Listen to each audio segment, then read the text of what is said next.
Bismillah. Ustaz, mohon penjelasannya. Bagaimana mendidik anak yang saat ini sudah dewasa dan sulit dinasehati karena kita kurang mendidiknya di saat mereka kecil. Bukan kita, Anda. Saya tidak ikutan. Ya, saya sudah punya istri, punya anak. Mungkin Anda yang tidak tepat. Apakah kalau anak-anak kita, anak Anda sudah menikah, dan juga masih mempunyai tanggung jawab untuk mendidiknya? Dua pertanyaan. Pertama, ada orang tua yang merasa sulit untuk mendidik anak, memberikan nasihat saat dia dewasa. Coba istighfar dulu. Mungkin selama ini Anda yang kurang perhatian kepada anak. Saya pernah sampaikan kisah Nabi Ibrahim. Bagaimana seorang Ismail alaihissalam yang baru tumbuh usia 4-5 tahun belum balik, melihat bapaknya sedang bekerja atas perintah Allah, bergetar hatinya, tersentuh untuk menolong bapaknya. Walaupun ayahnya nggak minta. Quran surah kedua Al-Baqarah ayat 127. Posisi paling kiri sebelah atas. Wa idh yarfa'u Ibrahimul qawa'ida minal baiti wa Ismail. Perhatikan, saya ajarkan sedikit bahasa Arab. Dalam uslub bahasa Arab, ungkapan bahasa Arab, kalau ada dua subjek mengerjakan satu pekerjaan, subjeknya disebutkan langsung di depan.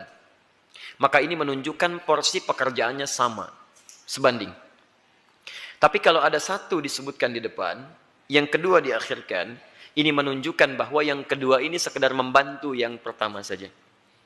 Tidak sebanding porsinya. Paham sampai sini? Sekarang perhatikan baik-baik. Wa idh yarfa'u Ibrahimul qawa'id. Ibrahim disebutkan.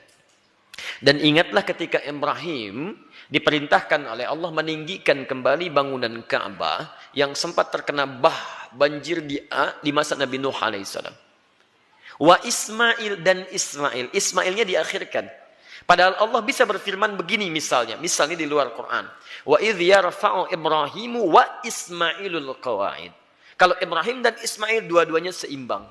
Tapi ini Ibrahim, qawa'id baru Ismail. Ini menunjukkan Ismail ingin membantu bapaknya. Tahukah Anda, saat ayat itu disampaikan kisah kepada kita, ingin mengisahkan bagaimana seorang Ibrahim alaihissalam menerima tugas meninggikan bangunan Ka'bah, dikerjakan dengan segera. Tapak pertamanya disebut dengan maqam. Sampai sekarang tapak itu dikenal dengan maqam Ibrahim. Saat akan membangunnya, kadarullah meninggikannya, kadarullah anaknya datang. Melihat bapaknya bekerja, dia ingin menolongnya. Perhatikan, bukan dinasehati, bukan diminta, tapi anak tergerak untuk menolong bapaknya. Datang anaknya bawa batu. Batu bahasa Arabnya disebut dengan hajar. Kalau disusun-susun menjadi hijar.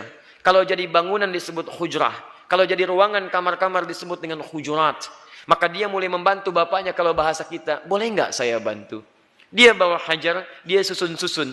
Begitu dia susun jadi bagian dari Ka'bah. Sampai sekarang disebut dengan Hijar Ismail. Hijar Ismail itu area dalam Ka'bah. Dan kalau kita sholat di dalamnya, itu termasuk sholat di dalam Ka'bah. Di dulu pada zamannya awal-awal masa Quraisy terjadi kebakaran, menimpa kemudian Ka'bah, ada kerusakan, mereka ingin memperbaiki. Cuman mereka tidak mau mengumpulkan harta yang tidak jelas. Akhirnya orang jahiliyah berusaha mengumpulkan harta yang paling halal. Tuh, orang jahiliyah bangun Ka'bah aja cari yang paling halal. Anda bisa bayangkan. Jadi mereka kumpulkan dan ternyata nggak cukup. Karena nggak cukup, kemudian area Hijar Ismail ini ya tidak tercukupi untuk kemudian dibangun pada area-area yang tertutup dengan area Ka'bah. Maka dibiarkanlah terbuka, sampai sekarang dipelihara keterbukaan itu, dan hikmahnya adalah Allah memberi kesempatan bagi orang yang ingin sholat di dalam Ka'bah. Bayangkan kalau tidak ada area itu, semua orang ingin semangat masuk, antrian macam-macam, tapi Allah berikan keluangan pada kita dengan area seputaran ini. Paham? Tapi intinya, ada sentuhan dari anak, melihat bapak bekerja, dia ingin membantu. Kisah keduanya, dahsyat lebih dahsyat. Quran surah 37 ayat 102. Begitu dia mulai dewasa, falamma balagha ma'ahu sa'ya, sudah mulai nalarnya matang, apa yang terjadi? Bapaknya melihat dalam mimpi, inni ara fil manami anni adbahuka. Papa lihat nak, dalam mimpi papa menyembelih kamu. Fanzur madza tara. Ini kisahnya. Berbagi bapak dengan anak. Lihat, berbagi tukar, bagi pikiran. Bagaimana pendapat Ananda? Pendapat Ananda bagus, garis bawahi. Bagaimana pendapat Ananda? Anda tahu bahwa mimpi Nabi dan Rasul itu pasti wahyu. Dan kalau sifatnya wahyu harus segera dilakukan. Ibrahim bisa mengatakan begini, nah siap-siap ya. Kemana Pak? Sembelih. Masya Allah. Mudah. Tapi kenapa tidak dikerjakan? Ada hikmah di situ. Nanti saya di belakang saya sampaikan hikmahnya. Yang paling menarik, apa jawaban anak? Anak yang bukan protes, bukan marah, tapi meyakinkan dan menguatkan ayahandanya. Lihat kalimatnya, ya abati, panggilannya abati. Ketika anak dipanggil bunai dengan panggilan sayang, maka anak membalas dengan kalimat abati. Saya pernah sampaikan, ada abi, ada buya, ada abati, itu beda. Kalau abi itu panggilan hormat. Kalau buya, panggilan sayang. Bisa sayang kepada ayah secara biologis, atau sayang kepada ilmu yang dimiliki seseorang. Saya memanggil Buya Hamka rahimahullah. Beliau bukan ayah saya, tapi saya menyayangi keilmuan yang melekat pada beliau. Paham? Kalau Anda ingin menggabungkan antara abi dengan buya, maka gabungannya disebut dengan abati. Itu panggilan hormat dan sayang. Bapak memanggil sayang ke anak, anak membalas, lihat kalimatnya, ya abati, pa, demi sayang dan hormat nanda pada papa, if'al ma tu'mar, kerjakan sekarang yang diperintahkan. Satajiduni insyaallah minas sabirin. Ayah pasti dapati saya seorang yang sabar. Teman-teman sekalian, maaf ya, kebanyakan orang taunya cuma diganti dengan sembelihan yang besar. Sampai ayat 109 di surah As-Saffat, surah 37 itu. Tidak banyak orang tahu ada peristiwa yang begitu menyentuh di balik proses penyembelihan itu. Sehingga diganti dengan kibas yang luar biasa itu. Buka kitabnya Al-Akhlaq lil Banin, karya Ustaz Omar Ahmad Baraja, jilid yang kedua, warnanya biru, halaman 25, posisi paling kanan di sebelah bawah. Teman-teman sekalian, ada 3 peristiwa besar terjadi saat akan disembelih itu. Ketika Ismail mulai diikat, ikatan mulai terasa longgar. Kata Ismail, duhai ayahanda, tolong kencangkan ikatan ini. Supaya nanti saat saya akan disembelih, tidak merontak saya, dan tidak membuat ayah iba, dan tidak jadi menyembelih saya. Lihat, supaya ayahnya sempurna menyempurnakan tugas. Kedua, duhai ayahanda, mohon tajamkan pisau itu. Tajamkan. Yang dengan pisau yang tajam akan mempercepat proses penyembelihan itu dan mengurangi sakit yang saya rasakan. 2 hal ini menjadi sunnah sampai sekarang. Dengan ikatan yang baik, dengan tajamnya pisau, kurban saat ini menjadi sunnah. 2 itu dikerjakan. 3, ini yang hebat. Ternyata beliau sedang melipat pakaiannya, pakaian luarnya. Lihat beliau katakan, duhai ayahanda, mohon titip pakaian ini kepada satu-satunya ibunda yang sangat saya sayangi. Sampaikan salamku kepadanya. Ismail alaihissalam. Ketika itu dikerjakan, tiba-tiba turun kemudian wahyu. Qad saddaqta ru'ya. Engkau telah benarkan mimpi itu. Maka tidak ada korban pada saat itu. Yang ada korban. Korban diganti jadi korban. Korban dari kata koruba, artinya dekat. Ditambah alif nun, korban yang sangat dekat kepada Allah subhanahu wa ta'ala. Mereka berdua, saking dekatnya dengan Allah, mimpi saja diamalkan. Ada orang yang pengen dekat dengan Allah, di dunianya tadi perintahkan, gak dikerjakan. Orang mimpi dikerjakan. Ini gak dengar adzan dipanggil sholat, gak datang-datang. Cita-cita surga Firdaus bersama Nabi tanpa hisab. Keterlaluan itu kan. Nah teman-teman yang paling menarik, kenapa Ismail punya rasa demikian dalam pada papanya? Lihat, Nabi Ibrahim ketika kemudian Ismail dilahirkan, kemudian turun wahyu supaya dipisahkan dengan ayahandanya. Ibu, anak, ayah, pisah. Kemana? Beliau di Palestina, anak di Mekah dengan ibunya.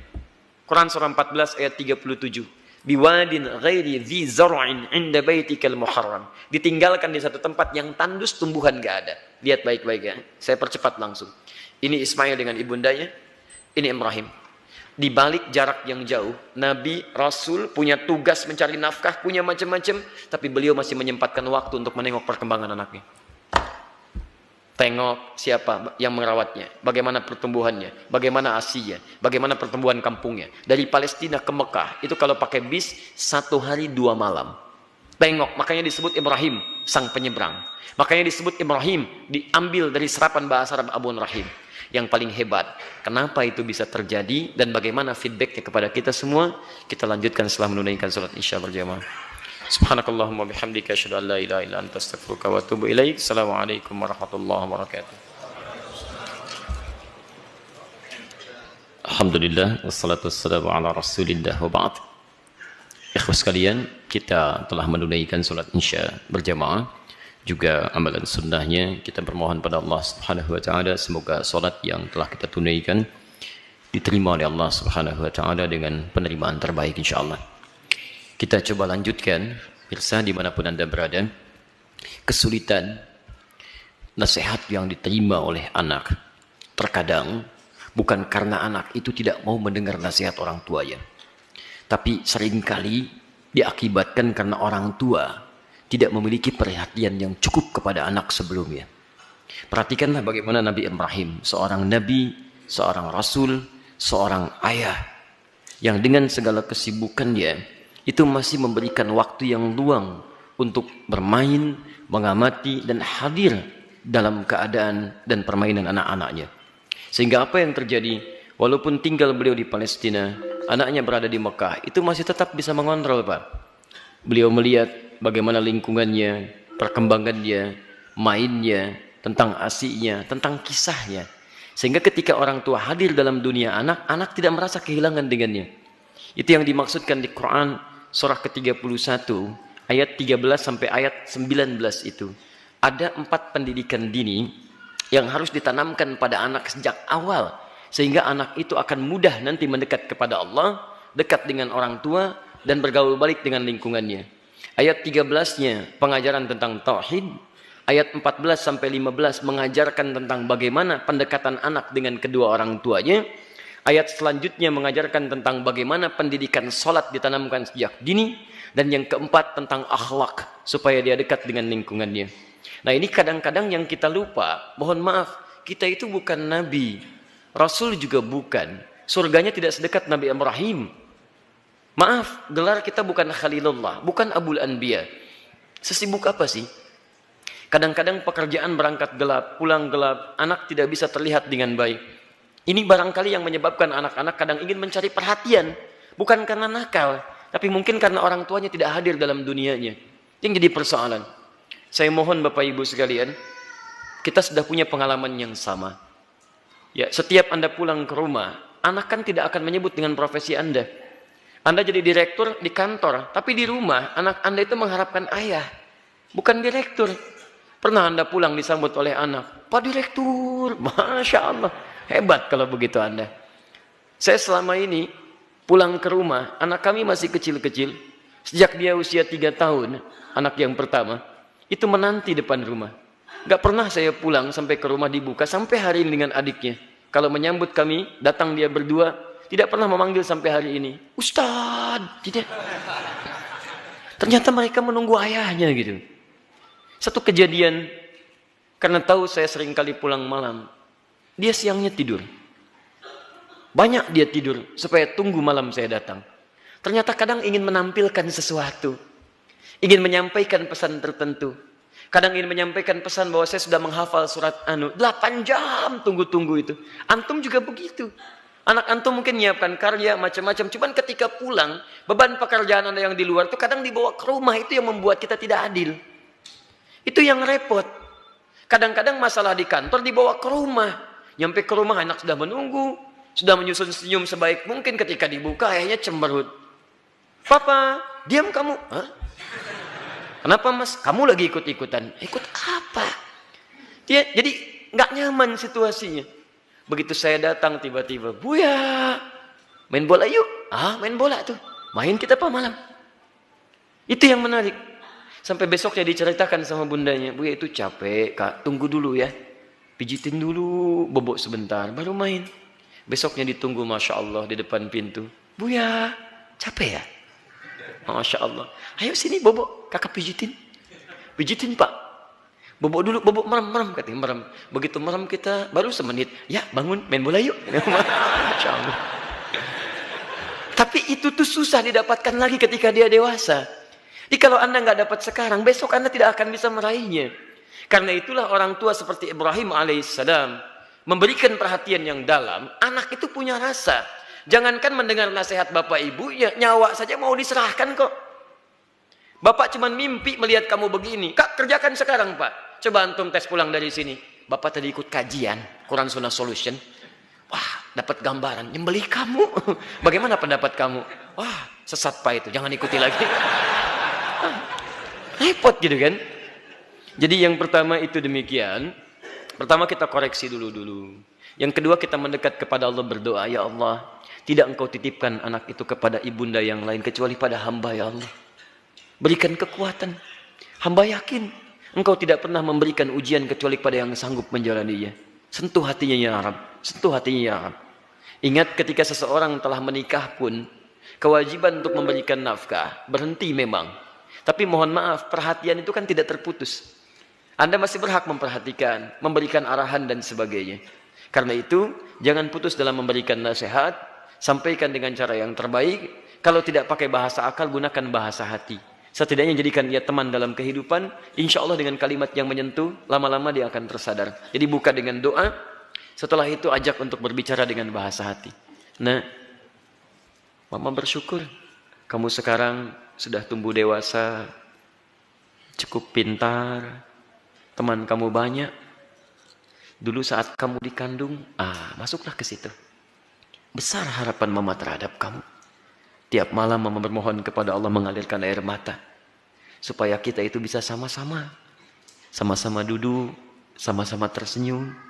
Kita bisa bahagia. Saat kamu berada dalam sekian bulan, harapan itu semakin tinggi. Ayah menambah peluk keringatnya supaya kamu bahagia. Kami berdoa supaya kamu tidak seperti kami. Makannya mungkin terbatas dan sebagainya. Pelan-pelan. Sampai sudah masuk ke dalam jiwanya, baru antum sampaikan nasihat-nasihat kebaikan. Insya Allah pelan-pelan di situ akan hadir kebaikan-kebaikan. Demi Allah saya katakan, sepanjang menjadi orang tua, akan ada satu chemistry yang terbangun antara dua hati, yang satu sama lain akan saling tersentuh di situ. Semoga Allah memberikan kekuatan.